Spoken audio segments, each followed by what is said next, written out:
asyrafil anbiya'i wal mursalin sayyidina Muhammadin wa ala alihi wa sahbihi ajma'in. Qala rabbi shrah li sadri wa yassir li amri wahlul 'uqdatam min lisani yafqahu qawli. Subhanaka la ilma lana illa ma 'allamtana innaka antal alimul hakim wa la haula wa la quwwata illa billahil aliyyil azim. Nawaitu ta'allu wa ta'lim wa tazakkura wa tazkira wa nafa'a wal intifa' wal ifadah wal istifadah wal hassa ala tamassuki bi kitabillah wa sunnati rasulih wa du'a ila al-huda wa dalalata 'ala al-khair ibtigha'a wajhillah wa qurbihi wa sawabihi subhanahu wa ta'ala. Allahumma inni as'aluka 'ilman ladunni wa mashraba safihani ya wahhabu ya ghani. Ilahi anta maqsudi wa ridhaka matlubi a'tini mahabbataka wa ma'rifatak.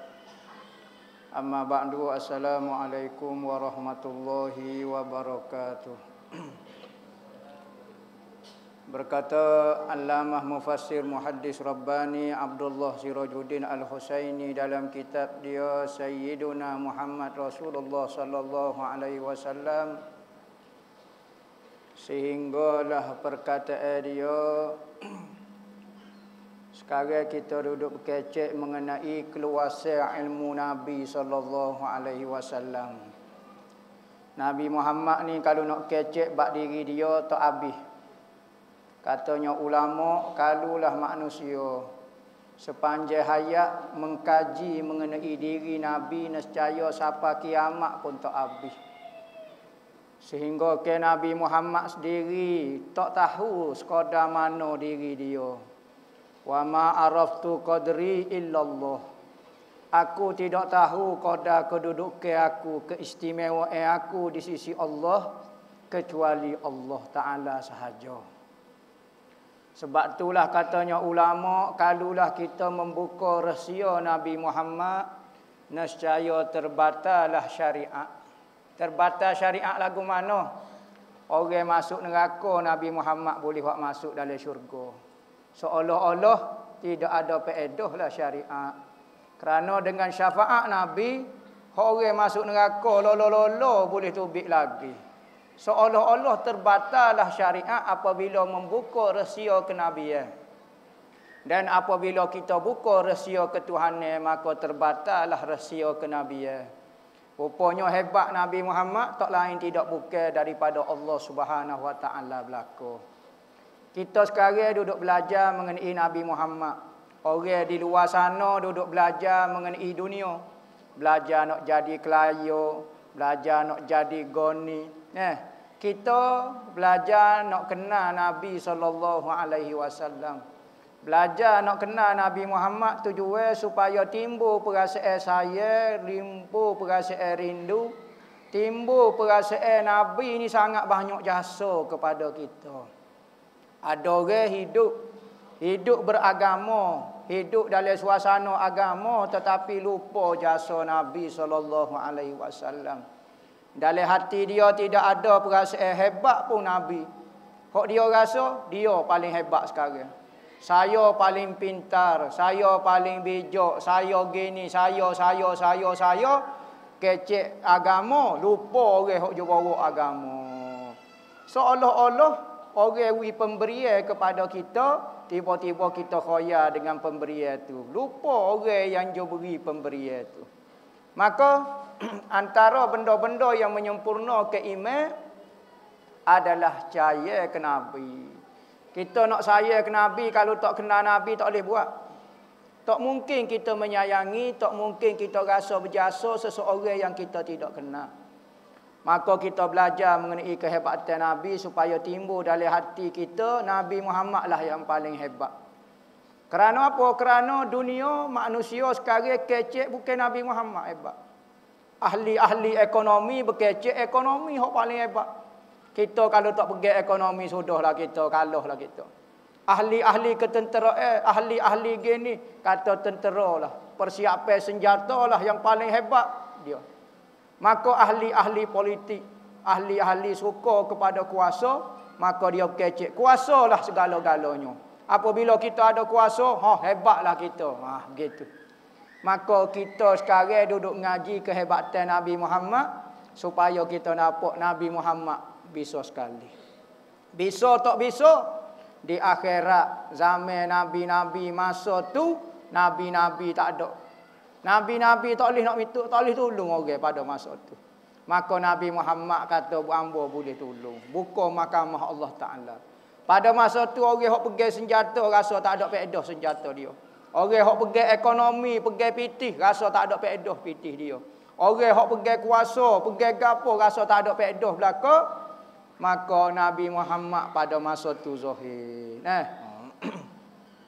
Maka Nabi Muhammad ni luah tak luah ilmu dia, Allah Taala bekalkan Al-Quran kepada dia. Kita mengaji dah Al-Quran ni, katanya Qadi Abu Bakar Ibnu Arabi kata, ilmu Quran ini ada 77,450 juzuk ilmu. 77,450 juzuk ilmu. Pah ilmu lagu mana? 77,000 ni kali pula dengan pak. Kerana dalam hadis sebut Al-Quran ni satu ayat dia ada zahir dan ada batin dia, ada had dia, ada mutlaq dia. Maka 77,450 saat ni dikali pula dengan pak. Oh, tak tahu. Lah ni orang baru ngaji satu ilmu rasa alim berdengung dah. Rasa ilmu dia nak sosih dengan Nabi Muhammad. Nah, ya tak khabar ilmu Nabi Muhammad ni. Katanya Wahab Ibnu Munabbih, kita ngaji dah dulu. Allah Ta'ala membagi ke akal ini perbandingan akal Nabi Muhammad dengan akal manusia. Akal manusia seluruhnya hok bijak, hok mengaku pandai, hok mengaku bisa, hok mengaku pintar, hok mengaku gani ni. Hok boleh anugerah, hok boleh gapo dia ke? Dibandingkan dengan Nabi Muhammad seorang, perbandingan dia dengan sebutir pasir berbanding dengan pasir-pasir dunia pada dia. Hok bijak-bijak atas muka dunia ni supaya sebutir pasir dibandingkan seluruh pasir dunia. Akal hok bijak semua fikir gabung belaka nak lawan dengan Nabi Muhammad lagu tulah. Sebab tu orang kalau kenal Nabi Muhammad terasalah ilmu dia sangat sedikit. Bukan terasa, memang hakikat dia sangat-sangat sedikit. Nabi Muhammad dibekalkan Al-Quran. Dan benda-benda lagi, Al-Quran ini merupakan kitab yang paling akhir. Tak ada dah lepas pada Al-Quran, sudah tidak ada dah kitab-kitab lain. Maka kitab Al-Quran mesti sesuai sepanjang zaman sehingga hari kiamat. Maka ilmu yang ada di dalam Al-Quran, panduan, hikmah-hikmah, gapo dia ilmu yang kita boleh gali, tak boleh gali, sesuai sampai hari kiamat. Bukan kan? Ilmu dulu-dulu, kitab-kitab dulu, hanya sesuai pada zaman dia. Mari Nabi lain, bawa kitab lain pula. Apa? Sebab zaman ni kena guna kitab lagu ni. Tetapi Al-Quran sampai hari kiamat. Maka ilmu dia sangat hebat. Orang lain ni duduk gali Al-Quran, saing pun duk gali Al-Quran, ilmu goni pun gali dalam Al-Quran, macam-macam. Nah, ilmu awal dan ilmu akhir dibandingkan ilmu yang ada di dalam Al-Quran. Katanya Allah Subhanahu wa taala kata walau annama fil ardi min syajaratin aqlamun wal bahru yamudduhu min ba'dihi sab'atu abhurin ma nafidat kalimatullah. Kalulah di bumi itu pokok-pokok menjadi kolam, wal bahru yamudduhu min ba'dihi, dan air laut diganda 7 kali ganda lagi, sab'atu abhurin. Laut-laut dunia menjadi ubat. Kala-kalanya diambil daripada pohon-pohon kayu atas muka dunia ni. Manafidat kalimatullah. Nescaya tidak akan habis kalimah-kalimah Allah. Maka ada kata kalimah Allah ini ilmu Allah Ta'ala. Oh tentu dah tak habis ilmu Tuhan. Kalau semua pokok-pokok dijadikan kala, tulis-tulis hau ke kala. Oh pekung, ambil pula, ambil. Dakwah dia air laut, nescaya habis air laut diganda 7 kali ganda pun tak habis lagi ilmu. Maka orang yang benar-benar berilmu merasai dia tidak ada ilmu. Nah, kerana apa? Kerana nak bandingkan dengan ilmu Allah. Ilmu Nabi Muhammad, ilmu Tuhan ni dia nak beri kepada siapa-siapa dia terpulang. Cekak dia nak beri kepada wali dia tak beri kepada Nabi Muhammad. Setara ilmu wali pun kita tidak faham dah. Apatah lagi ilmu Nabi Muhammad. Ilmu Nabi Muhammad sama ada pengetahuan Allah Ta'ala beri ataupun pengalaman dia. Nak lawan Nabi Muhammad, cerita Isra' Mi'raj kita tak boleh lawan dah. Tengok pengalaman Nabi Muhammad naik atas langit. Macam-macam cerita dia royak. Halan ni. Hak dia tengok. Dia tak royak semua. Dia royak sikit lah kitanya. Allah, setara mana ilmu tu. Malik Isra' Mi'raj. Itulah kehebatan Nabi Muhammad. Bukan kata ilmu saja banyak, akhlak pun hebat. Dialah orang yang paling Allah Ta'ala sayang. Makhluk paling afdal. Maka Allah Ta'ala beri kepada Nabi Muhammad Al-Quran. Kedua, hebatnya ilmu Nabi Muhammad, Allah Ta'ala beri kepada Nabi Muhammad hadis. Hadis ni katanya ulama, hadis juga wahyu daripada Allah Subhanahu Wa Ta'ala. Kerana ada beberapa hadis sahabat bertanya kepada Rasulullah, maka Rasulullah tak jawab. Rasulullah duduk senyap sebentar, maka sahabat nampak seolah-olah ada benda. Maka sahabat duduk biasa duduk dengan Rasulullah, kalau turun wahyu Rasulullah akan jadi lagu tu. Rasulullah jadi peluh.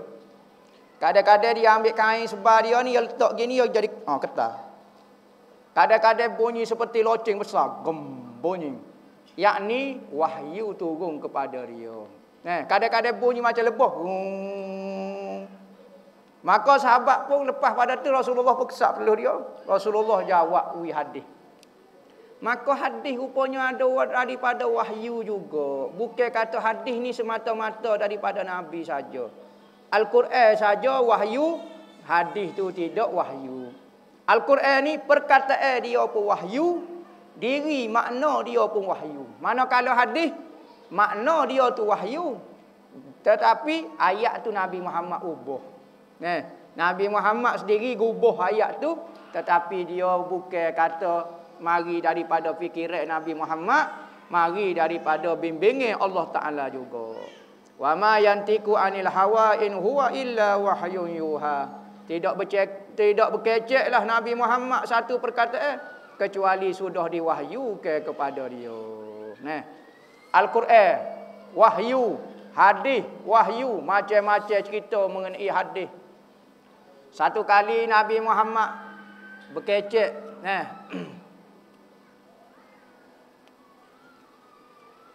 hadis mengenai Rasulullah sebut mengenai kejadian makhluk.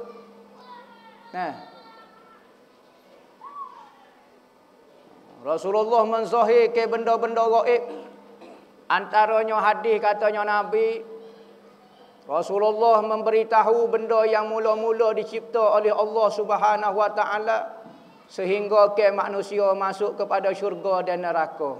Tengok ilmu Rasulullah. Start daripada mula-mula makhluk sampai akhir sekali cerita makhluk. Cerita makhluk ni berakhir pada dua tempat sahaja. Manusia ni kita ke jalan semacam. Mati orang ni jalan pula, tukar pula orang ni ruh duk jalan semacam. Di manakah tujuan ruh ini kesudahan di dia di dua tempat. Sama ada syurga ataupun neraka. Maka Rasulullah satu hari Rasulullah khutbah sehari. Lepas pada subuh Rasulullah kecek beru sampai zuhur. Zuhur turun semaya sebentar naik semula khutbah berak sampai kasar. Lepas asar tu turun semaya naik pula kecek. Rasulullah kecek ke apa dia? Rasulullah kecek bermula daripada kejadian makhluk pertama. Sapalah perjalanan dunia. Sapalah manusia masuk dalam syurga, manusia masuk dalam neraka. Habis cerita. Rasulullah hafal semua skrip alam ini. Gapo dia nak berlaku, Rasulullah tahu berlaku. Bahkan Rasulullah royak kepada sahabat dia. Hak Rasulullah tak royak tak tahulah. Hak Rasulullah royak sahabat dia dengan ilmu daripada mula-mula kejadian makhluk sehingga ke akhir kejadian makhluk. Rasulullah tahu. Maka katanya sahabat kata, dalam hadis apa dia? Hadis sahih riwayat Imam Muslim daripada Amr bin Akhtab Al-Ansari radhiyallahu anhu. Katanya sahabat Amr sa'ni shalla bina Rasulullah sallallahu alaihi wasallam yauman fajra wa sa'idal mimbar fa khatabana hatta hadaratil zuhur fanazala wa shalla summa sa'adal mimbar fa khatabana hatta hadaratil asru fanazala fa shalla summa sa'idal mimbar fa khatabana hatta gharabatis syamsu fa akhbarana bima huwa kainun ila yaumil qiyamah fa a'lamuna wa ahfazuna. Katanya sahabat kata Nabi semaya subuh dengan kami.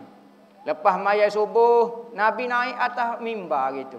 Berkhutbah kepada kami siapa naik zuhur. Turun semaya, naik pula atas mimbar, khutbah siapa asar. Asar turun semaya pula, naik pula atas mimbar. Sehari sutuk. Kita mengaji saja serah lugar dah, serah alim dah. Nabi sahabat dulu mengaji sehari sutuk, tak berhenti-berhenti. Maka Rasulullah berkecek mengenai kejadian makhluk sehingga ke hari kiamat. Tahu belaka, Rasulullah meninggal, lambat lagi kiamat. Ni Rasulullah meninggal 1400 tahun dah.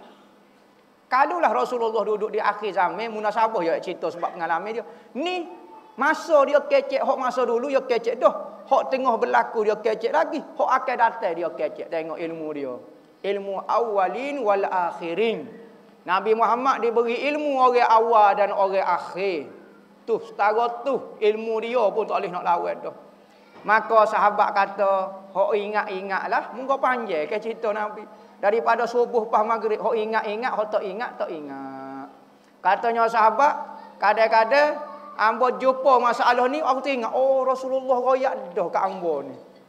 Benda-benda hok berlaku depan mata ambo, maka ambo teringat, weh Rasulullah royak dah masa tu atas mimbar. Ambo tak ingat dah, tapi apabila berlaku, baru ambo perasa. Tu ilmu Rasulullah sallallahu alaihi wasallam. Kehebatan Rasulullah lagi, Rasulullah mengetahui alam-alam ni. Oh, kecek ba'alai agak sudah. Kita dengar ya. Nabi Muhammad pergi sendiri. Wallahu a'lam.